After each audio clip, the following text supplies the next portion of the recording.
Nous sommes aujourd'hui une vingtaine de personnes à travailler dans cet atelier, qui a également 3 structures associées, une maison d'édition, une structure qui est spécialisée dans le digital, donc tout ce qui est numérique, et une structure qui est plutôt dédiée à la typographie, donc la création de caractères typographiques avec lesquels on travaille, et que ce soit une incarnation, en tout cas, d'une stratégie qui définit aussi leur positionnement sur leur filière, sur leur secteur d'activité, par rapport aux différentes personnes à qui ils s'adressent. Donc on les aide à matérialiser par de l'image, par des véhicules formels, graphiques, cette pensée qui les définit et qui leur permet de pouvoir s'adresser à l'ensemble de leur public. On travaille également sur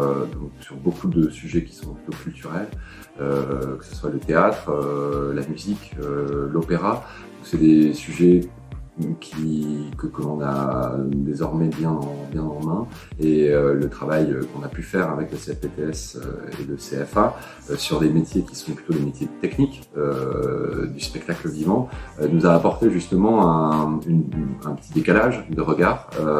qui nous a beaucoup intéressés et avec lequel aujourd'hui on a désormais créé une véritable image et identité. Ce qui a été aussi énoncé dès le départ par Patrick Ferrier, recréer ou créer une image de marque plus forte, et au-delà même des 2 structures, d'essayer de trouver une image pour tous ces métiers qui ne sont jamais finalement représentés dans le monde du spectacle vivant, puisque c'est plutôt des métiers de l'ombre, des métiers des gens des coulisses, sans qui en fait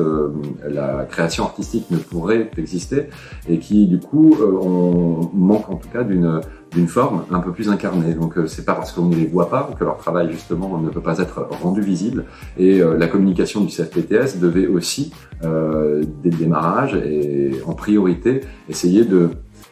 représenter la dimension aussi spectaculaire et aussi très intéressante de cette.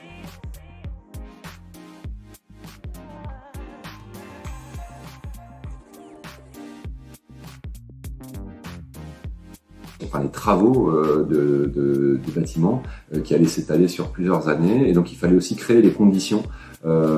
adéquates pour faire en sorte que cette longue transition puisse aboutir à une affirmation mûre et mature de cette image de marque au moment de cette réouverture, de développer une image de marque qui soit plus reconnaissable et qui soit plus homogène, donc plus professionnelle du CFPTS mais également du CFA.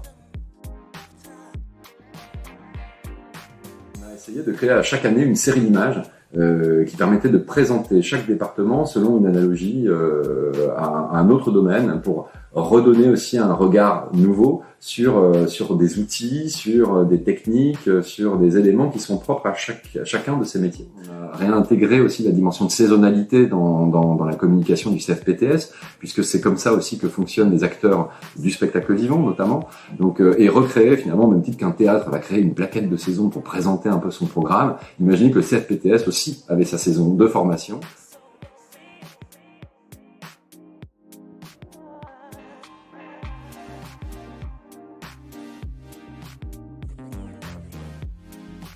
L'enjeu de la création d'un logo est souvent considéré comme un enjeu extrêmement fort, alors qu'un logo en soi n'est que la forme incompressible, la plus petite, le dénominateur commun de tout un système d'identité qui est beaucoup plus important, lui, à son endroit. Et c'est vrai que tout le travail de développement de l'identité visuelle a été fait les 5 et 6 dernières années de collaboration avec le CFPTS, petit à petit, étape par étape, pour justement créer les conditions de l'émergence presque naturelle d'un logotype au moment où c'était stratégique pour le CFPTS et le CFA de le mettre en place. Donc on a travaillé élément qui manquait en tout cas pour cette communication, c'est-à-dire la refonte d'un logotype. Donc il y a eu beaucoup de débats sur la manière dont on allait pouvoir renouveler ou en tout cas recréer un nouveau logotype pour le CFPTS et le CFA. Et puis un des débats qui est aussi arrivé sur la table, c'est aussi pourquoi pas faire en sorte que ce lieu soit aussi un lieu qui est un nom, qui est une nouvelle manière de se présenter et qui intègre sous sa tutelle les 2 structures, CFA et CFPTS, de manière à ce que ce lieu prenne aussi son autonomie, soit un lieu d'accueil, et soit peut-être aussi au-delà des initiales qui sont utilisées dans la dénomination des deux entités, CFPTS et CFA, qu'on ait quelque chose aussi qui soit peut-être plus en lien avec ces métiers, qui soit plus fédérateur, qui soit aussi plus facile à se réapproprier. Le travail de design est presque un travail de déduction, plus qu'un travail de recréation, puisque étant donné que l'ensemble des éléments constitutifs de l'identité visuelle du CFPTS et du CFA avait été réunis, typographie, couleur, iconographie, structure de mise en page, format, tous ces éléments finalement nous ont amené à déduire cette forme incompressible qu'est le logotype, cet emblème, à travers un typogramme, donc un logotype qui est fait exclusivement par de la typographie, donc avec cette économie de moyens qui permet par le véhicule du mot et du langage de pouvoir aussi créer de l'esthétique, mais aussi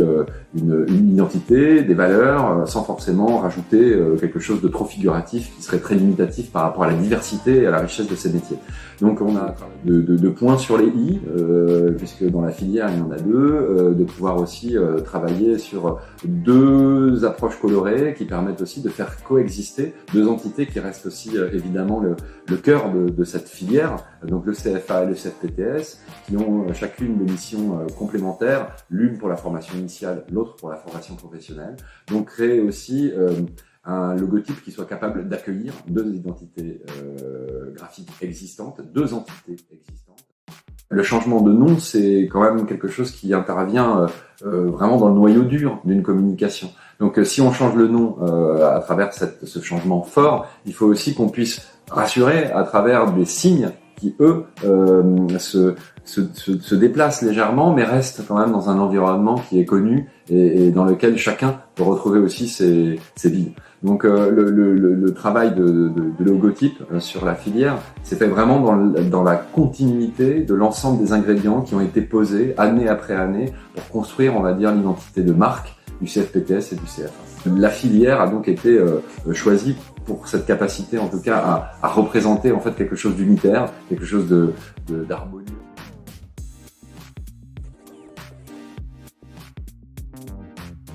C'est aussi